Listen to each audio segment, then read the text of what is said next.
Hello and welcome to Know Exactly Where. So today we have a session. It's 6 o'clock in Europe, it's noon in the East Coast US, and we have the overview of Know Exactly Where. We're going to do demo and we're going to actually see what the platform does today. We have half an hour ahead of us, so it's going to be 30 minutes of quite a lot of content. Thank you for joining. I see more and more people joining. Please use the chat if you would like to communicate something that I can read out loud later on. And we're going to get started. I know it's just sharp. It's 6 p.m. sharp in the Europe, noon sharp in the East Coast US. We're going to get started. So, Know Exactly Where overview. What is Know Exactly Where? That is the first question that we have. And let me actually move it to the right slide. What is KEW? I call it Q. That's a cute name, and also it is a short name, and also it has double meaning because it means queue as in waiting for others to finish before I can start. That links to the nature or the philosophy of Know Exactly Where. Know Exactly Where is a program management platform, brand new, out in the cloud, available to everyone, who is focused on mid-sized, small to mid-sized projects, and it's going to be helping driving the planning and the tracking of those projects, and is going to also show the capabilities of program managing, so having multiple projects in different contexts. One one of the main characteristics that it has is that it's good to drive projects when you are, for example, implementing, when you have multiple projects for a certain client, let's say, or a certain entity that you're working for, let's say multinationally, for example. That's going to be a program for you that you can manage, and uh, you can actually track directly all together into one same screen. So you're going to see all that in the demo. So how to access? You will access Know Exactly Where in the qpms.com. That's the URL to access it. Is in the cloud, and it's available right away. We're going to actually demo it on the platform, on the live system. So we follow simple principles. I'm going to I'm going to be here very little, like very little showing presentations, but we have some principles and Know Exactly Where that we are using as our guide on how to design a system like this one. There are many systems out there as well, and we're trying to see what is most useful, what is going to be removing the most administrative work that adds less value to our customers, to our different organizations, and how can we focus on that. So on the one hand, we have the project team centered approach. So this means that basically we're thinking of the project team not only of the project manager herself or himself, but we are thinking of the whole project team. And there is a functionality called participants, where the different project team members also have access to the platform to track or to see where they are and to see when things are coming. And we're going to show that in the demo as well. So that's something we have in mind. We have different roles. Actually, the platform has different roles, like PMO role or the program manager role or the project manager role. All of those are separate roles. But today, as a standard by default, when you are signing up for the platform, you get those three roles into one. So when you sign up, you have the project manager, program manager, and PMO at the same time. You're those three roles. But we can actually split that and have different roles, actual different people doing or playing those roles. Another simple principle is the less is more, and this is a principle that is, in general, we like to do things simpler or in a more simple way if we can. And some examples of this are, for example, we don't send notifications massively, so we are very careful. The system is not pushing notifications out every time to everybody, so we are very careful on who to send what when, and to minimize that, because we know what happens when you have your inbox full of notifications from a system. That's one example. The other example of when less is more is when we treat project status. For example, we barely have, we don't have many statuses. A task is either not started, in progress, or completed. That's it. There's no more. And the same is true for the health, the project health. A task is either on plan or ahead of plan, or it's behind plan. There's no more to it. So that's how we try to keep it simple. And finally, we have the own it principle, which which means basically we're trying to give the user the ownership on the things that they create. So when the platform is more advanced, there's a functionality that is being developed as we speak about team management and how different teams are going to be sharing their projects and their programs, etc. How the visibility is going to be shared among different people. And in those all those cases, we think that the owner that created has the power of deciding who sees what, and of course that the power of retrieving that as well, of removing that as well. So we think that every user owns their work, and of course, because we work for organizations, they're going to be sharing it among themselves or between themselves. So that's going to happen, but at the same time, you always have the ownership on whether you accept to become part of the project. For example, that's another point where you would own your own work. So right away, no more talking basically about Kiu. We're going to go directly into the demo. And the way we're going to be doing it is how I would envision this for many of you to be doing it, which is having some type of project plan or sort of template somewhere. We're going to use a spreadsheet to actually exemplify this. We're going to have a project plan template that we're going to be transferring into Q. I have some shortcuts because all the the time it would take to do this is a bit longer than the time we have today. So I have some shortcuts so that we can see the full demo without stopping so long. But I just wanted to show you how I would get started. So the first thing we do is to actually get logged on to the system. So here's the platform, and I'm just going to get in. We have a user called demo Q1. This is going to be our main user today, the project manager user. So here we are. So that's the platform. This is online, qpms.com, as you can see it. And we're going to start talking about the projects. Here you have, actually, if I go back here, you see that we're going to start creating a project template from a spreadsheet. So I'm going to show you the spreadsheet. There's the spreadsheet today, or the topic today is going to be this project, which is very close to my heart. It's basically a payroll project implementation. And that's, you can think of any other things that you do that you could apply the same. We're going to use this example today. So basically, I have a project template with different phases, different tasks, durations, predecessors, and roles. So this is something that you would be accustomed to if you're already into project management. If you're not, you would learn that very quickly. That's one of the first things you do when you're trying to plan for a project. And usually you do have a template as well. So if you're used, as I said at the beginning, Q is going to be focused mainly on those small to mid-sized projects that you can reuse, and then you're repeating with different clients or with different organizations. You're doing more or less the same thing in different geographies or in different products. So you have a methodology that you repeat. That's when Q is going to come more usefully for you. And in those cases, this is what you would find, right? You would find a template that you already have predefined and that you're going to be using all around. So in this case, we do have this client implementation project template that we have here. That's what we are assuming is the beginning. So the first thing we do is to actually go to the project template screen and create this template. So we're going to create a template. I'm going to be calling it client implementation in the demo. All right. So it's created.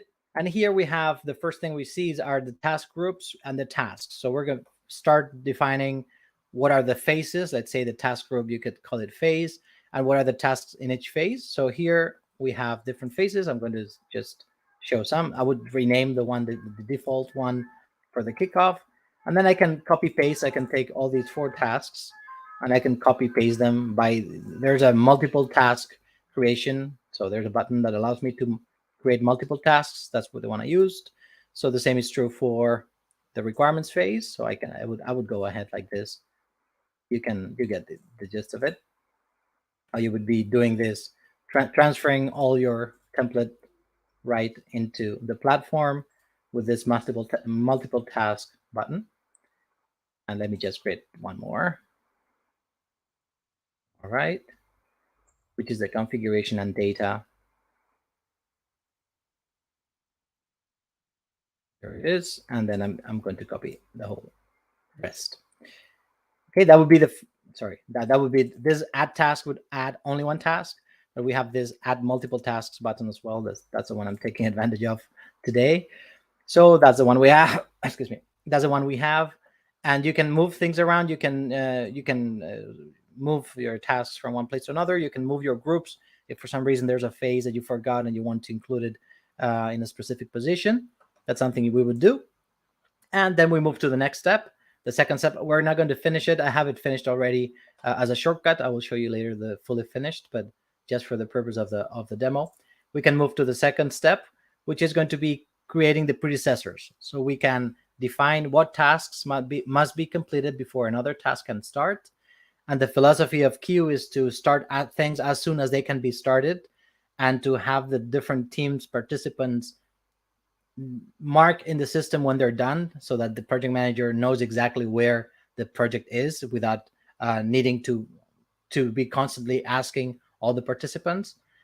But not only that helps knowing where exactly we are in the project, but it also helps in triggering the next task to the next participant that needs to do something. So there's a way of finishing, marking it as finished, and then someone else will receive a notification saying, not too much of a notification, like just one to start and one to finish, so only 2 per every task that everyone does. But that notification is what triggers the beginning of a task and actually starting to work on it.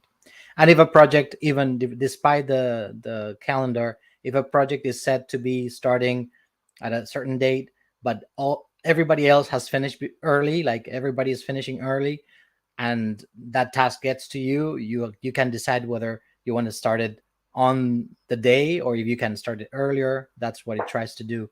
The system tries to make you know when you can start it. So if you have availability, you can do it even before the planned time.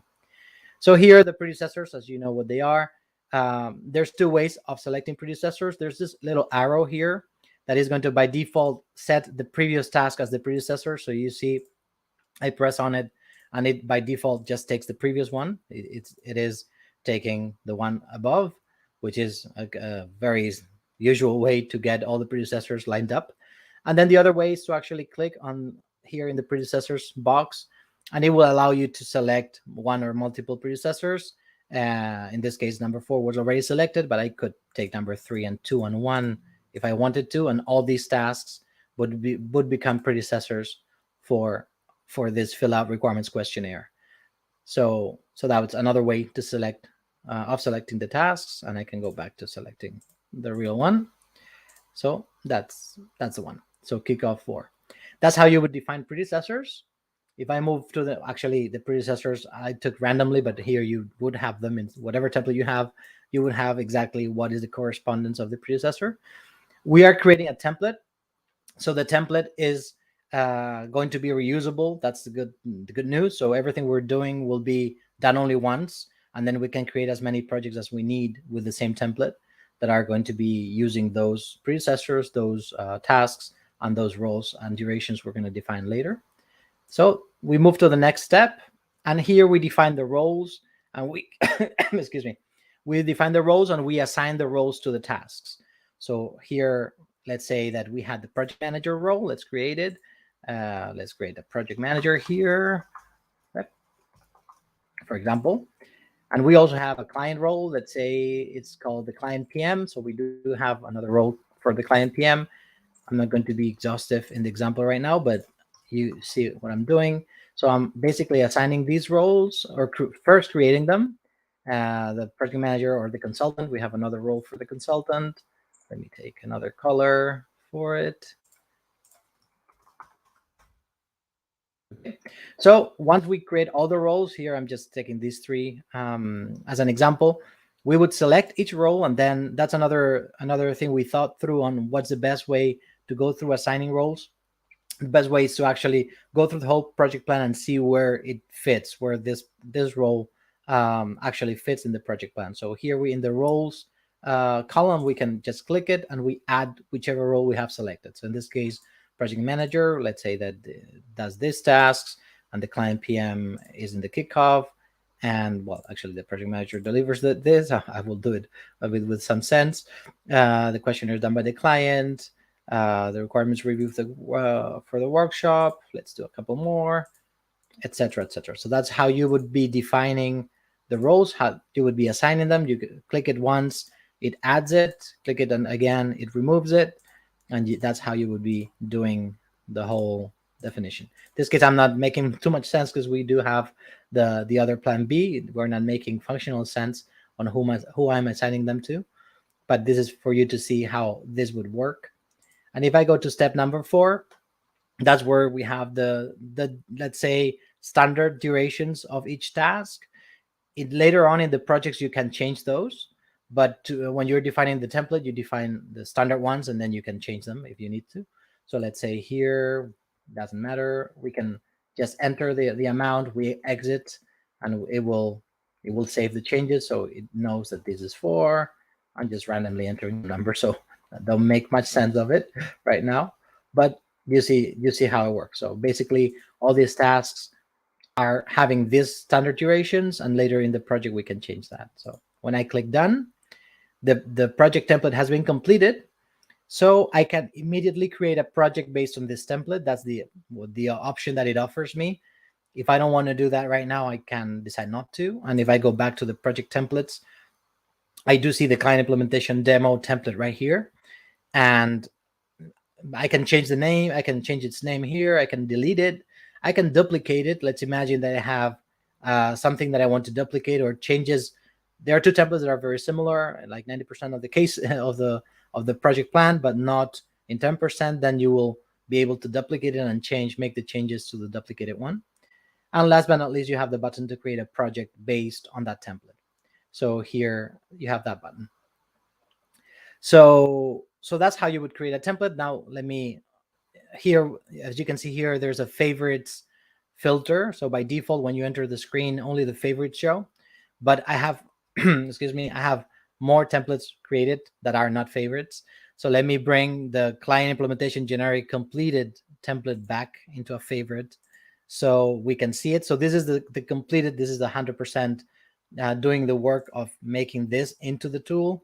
So that would be, the result would be this already created template. So here we have all the faces, we have all the roles, all the predecessors appropriately making sense now, and we have all the roles as well. So here you would see all the roles and you see everybody's there. So once you have a template fully created, and also the durations, of course, so we also have the durations properly created. And once you have the whole project and durations created, we click on done. That's fine. And it again asks us if we want to create this template. We want to create a project based on this template. So in this occasion, we're going to say yes. I'm going to say test project for 1 second, and we're going to create this project. And the next thing we see is the dashboard, what we call the dashboard, which is basically finalizing some things before we can actually start tracking the project. So the project definition comes from the template, so it's correct. The project durations comes from the template, so it's correct. It's correct doesn't mean we cannot change it. It means it's fine if we leave it as is, but we can also go in and change things. We can add tasks, remove tasks, add groups, whatever we need to the project, not to the project template. And we can update the durations. We can change the durations as well. And here in the participant section, we can define who is playing which role. So here we would enter the email addresses of everyone who's participating in the project. So here, let me use the demo Q1 just to verify this one. So we are creating that, and that's the user is going to be receiving a notification to confirm that they are actually really using the system and they're really part of the system. So yeah, we would do that with everybody. Let me see if I can access that email to show you. Let me see if it's showing here. Okay, so here it is. I can just bring this very quickly. So this is the email that the project, so this person, this email address that we entered would receive this notification saying the test project participation as project manager you have been assigned to that role for this project. Do you want to accept or not? So if I say I'm a participant, it's going to confirm that, oh, perfect, it worked. So I'm going to move that back. And if I refresh this page, it's going to say that, okay, this person has verified the attendance, or the participation. So that's important because that means that from now on, this user, after the verification has happened, is going to see what they're supposed to be doing in the system. So if I jump a little bit now to the participations of this user, the one I'm connected with, if I go to the pending tasks, well, right now there's no pending tasks because we have not created yet the calendar, that we have not created the schedule. So let's do that next. So this test project, the update participants is not completed. We have many other participants that should be verifying their attendance, but that doesn't stop us from being able to create the calendar. So let's go ahead and create the calendar. Let's imagine this project starts today. The work week is Monday through Friday. Select the go live date. This is a feature that is not still, it's coming soon. A feature that will allow us to define when we want to go live, what's the go live date, and then it will calculate the schedule based on the durations, but it will adjust it so that the go live date is on the date that we decide. So that's coming soon. For now, it's not there. It's just a teaser, a little teaser. But here, what we have is the Monday through Friday. It starts today. So I say, okay. So the calendar view shows. So here on the calendar, what I can see is I can click on any day and I can actually see what tasks are supposed to be done by what role, and in this case, what status they are in.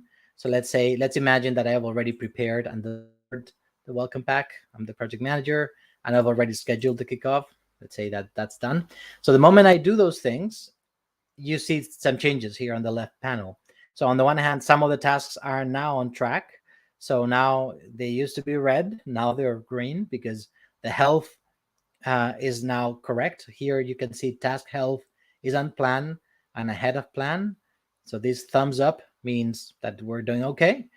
This green check means that is 100% completed. And then you will see some red. Well, the rest are not even red, not because they're completed, but just because they're on plan. Things that haven't started, that are not supposed to have started. So that's fine. We're good. So that's how you would be seeing the different plan, and you would see all these tasks. You can navigate through the calendar. You can go directly to a certain date if you need to here with this button, or you can navigate one by one, like one day after the other. So this would be the panel that shows you what tasks are due that day and who does them and what's their health. So that's one view of the calendar. Then we have another view, the role view, and the role view is going to show us for each and every role. It's going to show us how busy are they when. So basically, what tasks are assigned to them, how many tasks are assigned to them on what days. So this is the full length of the project based on the durations that were created and on the dependencies and the predecessors. And what we can do is see every role, and we can also click and see the detail of that role. So in this case, the project manager has completed some of the tasks, and then some others are not completed, but they are on track, let's say, or on plan. So they're tracking fine. There's no problem, and we can do that with any role. So any role we open and we see what's expected to happen for that role and when and what the status is for them. So that's the role view. And last but not least, we have the list view, which is simply a list of all the tasks sorted by expected end date of other tasks and other roles, and we're able to change the status right here. So here is the full project, everything that everybody has to do at some point, and when they're supposed to be happening. So this would be the calendar view of the project, and this is how you would be tracking the project. One of the things that the project does is it notifies to those that have to start doing something, or to those that have to end doing something, or there are have to notify the system that they're done. So for example, if I go back to show you the email of the project manager, here it is. So here we see, of course, I received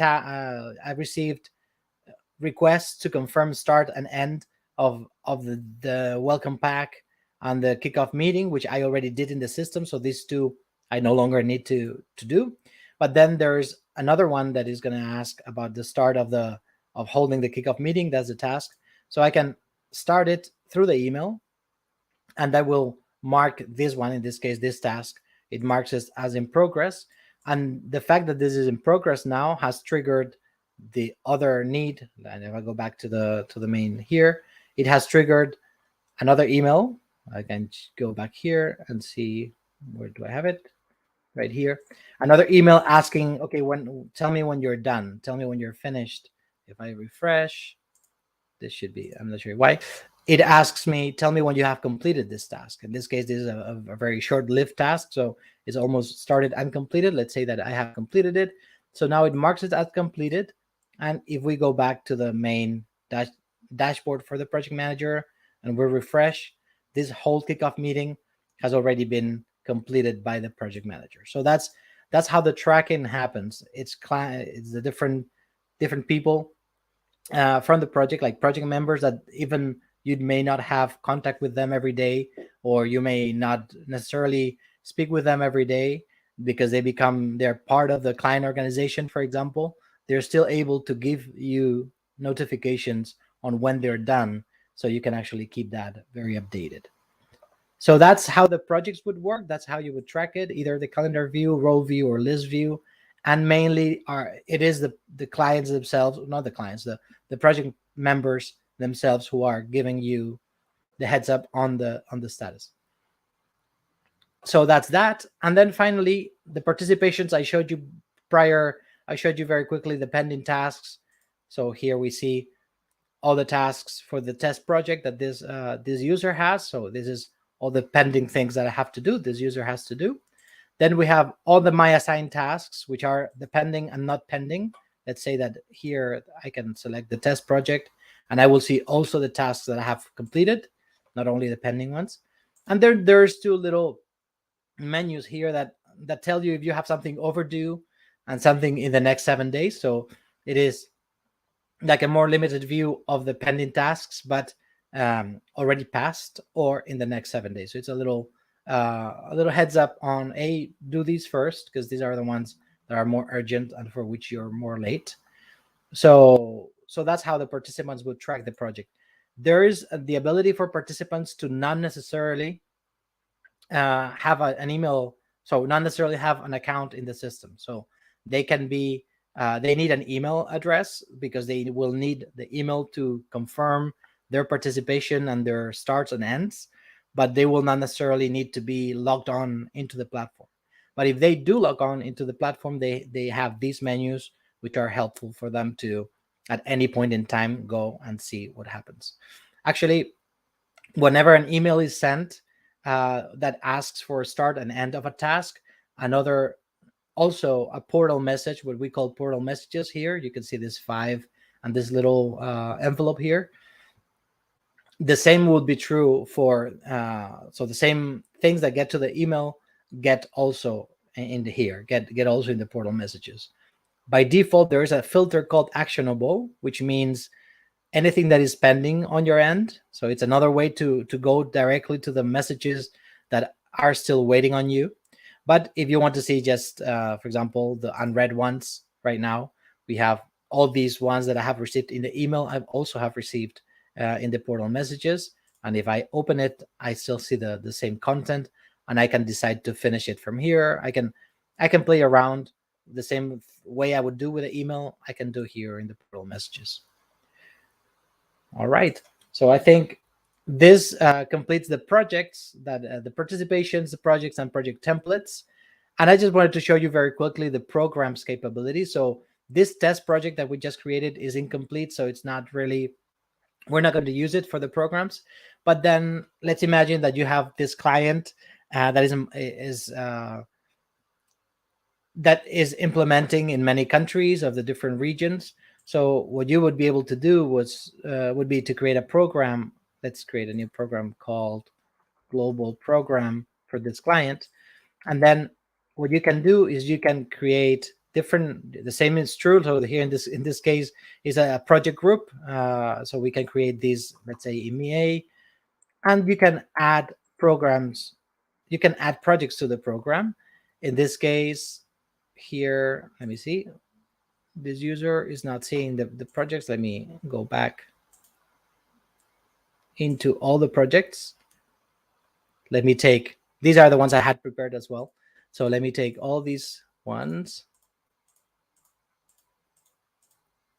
Okay, so let me mark them as favorites, or rather, let me just go to the program that has already been created. So this program I just created, you would be adding projects, or in the definition of the program, you would be adding projects to the program. But I have the program already completed also as a shortcut, and I can go directly to it to show you how it shows.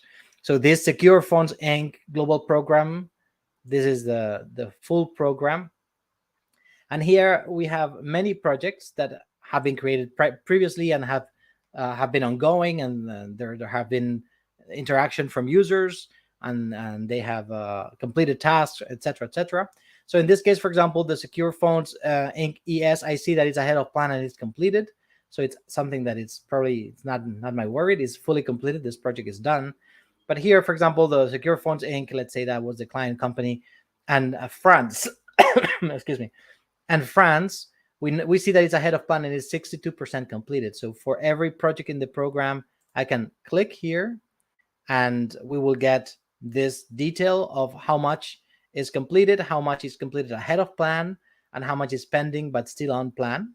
That's good. And we can see even the detail for roles as well. So in this case, from all the roles the project has, we see who is at what stage and how much percentage is completed and how much percentage is ahead of plan or behind plan.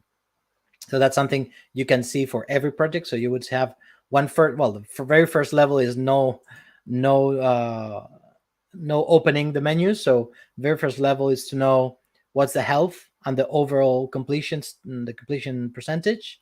The second level would be to know, okay, again, the same, but with the start and end dates of the project, and also see how much of it is ahead of plan versus on plan.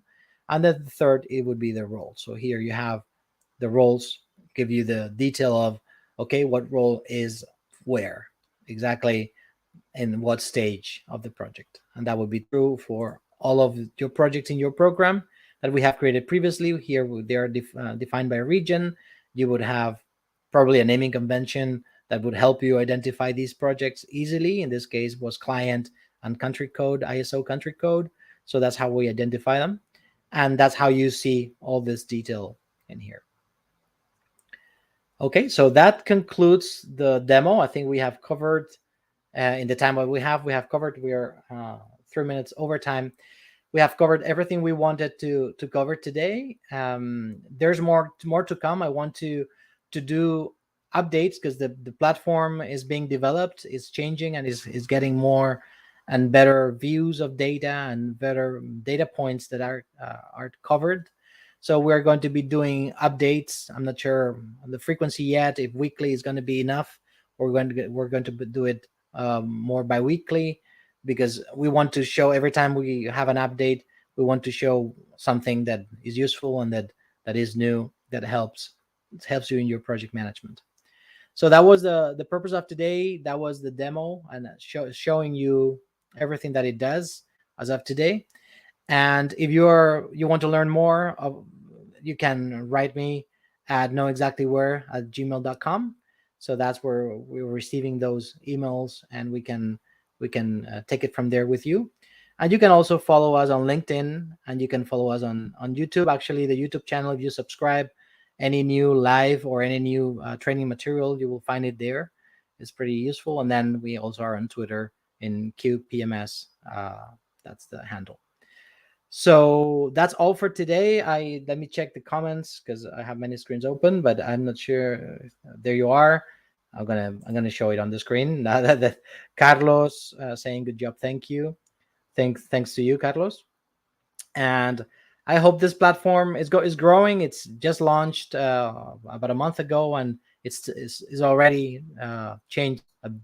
I wouldn't say quite a bit, but yes, there are many new things happening in this last month, and we're going to be continuing developing it. So please stay tuned and share with your network if someone can take advantage of this.